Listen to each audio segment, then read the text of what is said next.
BJP media நேயர்கள் அனைவருக்கும் வணக்கம். நான் சேகர். இந்த டிஎம்கேக்காரன் இப்போ கிராமந்தோறும் ஒரு மிகப்பெரிய பொய் பரப்புரையை பரப்பி விட்டுக்கிட்டு இருக்காங்க நம்ம பாரதிய ஜனதா கட்சிக்கு எதிராக. தயவு செஞ்சு நம்ம பாரதிய ஜனதா கட்சியில் உள்ளவங்க அனைவரும் மக்கள்கிட்ட போய் இதை தயவு செஞ்சு எடுத்து சொல்லுங்கள். ஏன்னா இன்றைக்கி நேற்றும் இன்றைக்கும் என்கிட்ட ஒரு குறைஞ்சது ஒரு 10 பேர் கேட்டிருப்பாங்க. இந்த மாதிரி பிஜேபியிலேருந்து இந்த 100 நாள் வேலைவாய்ப்பு திட்டம்னு சொல்லுவாங்களே, கம்மா வேலைன்னு எல்லா கிராமந்தோறும் போய்கிட்டு இருக்காங்க. அதுக்குள்ளே சம்பளம் இன்னும் போடவே இல்லை.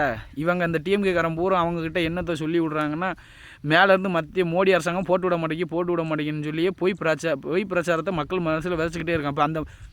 இப்போ அவங்க தான் கீழ்நிலையில் உள்ள மக்கள். அவங்க என்ன சொல்கிறது, அவங்க தான் ஒரு மார்க்கெட்டிங் மாதிரி ஈஸியாக மக்களுக்கு போய் சென்றடையும். கிராமந்தோறும் அவங்க தான் கடைநிலையில் உள்ளவங்க.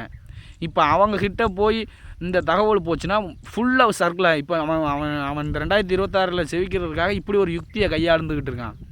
அப்போ நம்ம பாரதிய ஜனதா கட்சியில் உள்ளவன் இவன் பொய் சொல்கிறான். நம்ம மோடி அரசாங்கம் அதை போட்டு விட்டுருச்சு, செஞ்சிருச்சு. இவன் அப்பனுக்கு செலவு வைக்கவும், பேனா செலவு வைக்கவும், அதை செய்யும் இதை செய்யும்.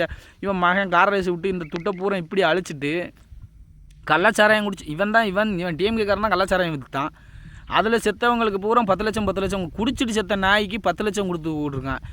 ஏழை மக்களுக்குள்ள அந்த கொடுத்த ரூபாயை பூரா இவன் கள்ளச்சாராயம் குடிக்காது. நீ சாராயம் விற்றவன் அவனை பிடிச்சி உள்ளதுக்கு போடுறதுக்கு இல்லாமல் அவனை செத்தவனுக்கு 10 லட்சம் கொடுத்துட்டு பொங்கலுக்கு 1 ரூபா கூட கொடுக்கல. இப்போ கம்மா வேலைக்கு போட்டு விட்ட ரூபாயை நீ எடுத்து செலவு பண்ணிட்ட. ஆனால் மக்கள்கிட்ட பொய்யா பிரச்சாரம் பண்ணிக்கிட்டு இருக்கான் இந்த டிஎம்கேக்காரன். தயவு செஞ்சு பிஜேபியில் இருக்கிறவங்க பூரா மக்கள்கிட்ட பூரா சொல்லுங்கள், பிஜேபி எல்லாம் காசு எல்லாமே போட்டு விட்டுருச்சு. இவன் தேவையில்லாமல் குடிச்சிட்டு செத்தவனுக்கு காசும், அப்புறம் கார் ரேஸுக்கு விடுறதுக்கு காசும் தேவையில்லாமல் இவன் மருமகன் 30,000 கோடிக்கு மேலே வச்சுருக்கிறான். இவங்க இப்படி கொள்ளையடிச்சு வச்சுக்கிட்டு மக்களுக்கு, ஏழை மக்களுக்கு போட்டு விடாமல் இதுலேயே அவனுக்கு எவ்வளோ காசுக்கு காசும் ஆகிப்போச்சு, பிரச்சாரத்துக்கு பிரச்சாரமும் ஆகிப்போச்சு.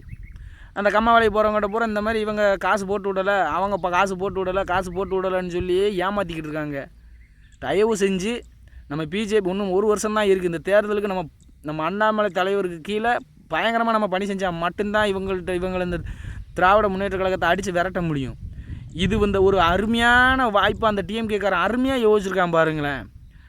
கம்மா வேலைக்கு போவாங்க, அவங்க வேலையே பார்க்க மாட்டாங்க. உட்காந்து பேசிக்கிட்டு இருக்கும் போது எல்லாம் குறைஞ்சது ஒரு 100 பேர் இருக்காங்க. 100 பேர்த்திட்ட இப்போ 100 பேர்கிட்டையுமே சொல்லிட்டாங்க, இந்த மாதிரி பாரதிய ஜனதா கட்சி மேலேருந்து காசு போட்டு விடலை, அதனால தான் உங்களுக்கு டிலே ஆகுதுன்னு. அப்போ அந்த மக்களை ஆமான்னு நம்பிக்கிட்டாங்க. என்கிட்ட 10 பேர் கேட்டிருக்காங்க. நான் 10 பேர்த்திட்டையுமே சொல்லியிருக்கேன், இல்லவே இல்லை, இது மோடி அரசாங்கம் போட்டு விட்டுருச்சு. இந்த டிஎம்கேக்காரன் கார் ரேஸில் ஒருத்திக்காக கார் ரேஸ் நடத்தி அதில் எல்லாத்தையும் விட்டுட்டான். கள்ளச்சாராயம் காய்ச்சினதே டிஎம்கேக்காரன் அதை வெளியே வர விடாமல் அப்போ தான் இந்த கள்ளச்சாராயத்தை குடிச்சிட்டு சாவான் அப்படின்னு சொல்லி ஒவ்வொருத்தனுக்கு 10 லட்சம் கொடுத்துருக்கான். அப்போ தான் குடிச்சிட்டு செத்தா 10 லட்சம் கொடுக்குமேன்னு சொல்லி நிறைய பேர் குடிக்க ஆரம்பிப்பாங்கன்னு தான் இவன் புதுசாக மதுப்பானங்களாக உற்பத்தி பண்ணிக்கிட்டு இருக்கான் அப்படின்னு நானும் ஒரு 10 பேர்கிட்ட சொல்லியிருக்கிறேன். நீங்களும் நம்ம காவி சொந்தங்கள் அனைவரும் தயவு செஞ்சு எல்லாத்துட்டையும் எடுத்து சொல்லுங்கள். இந்த 100 நாள் வேலைவாய்ப்பு போயிட்டு சம்பளம் போடாமல் இருக்கிறவங்க, இன்னும் அவங்க அக்கௌண்ட்டுக்கு ஏறாமல் இருக்கிறோம், அவங்கக்கிட்ட தெளிவாக சொல்லுங்கள், இது டிஎம்கேக்காரனோட தப்பு. டிஎம்கேக்காரன் கொடுக்குற ரூபாயை தேவையில்லாமல் வேஸ்ட்டாக செலவு பண்ணி விட்டுட்டு இந்த தப்பை பூரா நம்ம அங்கே சொல்லிக்கிட்டு இருக்கிறோம். இந்த தப்பு பூரா இவனோடது. மோடி அரசாங்கம் அப்படி பண்ணவே இல்லைன்னு சொல்லி தயவு செஞ்சு மக்களுக்கு எடுத்து சொல்லுங்கள். இல்லைனா இவனுக்கு இதே ஒரு பிரச்சாரமாயிரும். திரும்ப 2026 டிஎம்கே வந்துச்சுன்னா தமிழ்நாடை சுடுகாடை மாற்றாமல் விடவே மாட்டாங்க. இதில் எந்த மாற்று கருத்துமே கிடையாது. நம்ம தமிழகத்தை வளமுள்ள மாநிலமாக மாற்றணும்னா பிஜேபி அரசாங்கத்தால் மட்டும்தான் முடியும். பிஜேபி வந்தால் மட்டும்தான் தமிழகத்துக்கு ஒரு நல்ல விடிவு காலமும் பிறக்கும். அதை உணர்ந்து அனைத்து காவி சொந்தங்களும் பிஜேபி சொந்தங்களும் கடுமையாக பணியாற்றணும்னு பணிவன்போடு கேட்டுக்கொள்கிறேன். நன்றி, வணக்கம். பாரத் மாதா கி ஜெய்.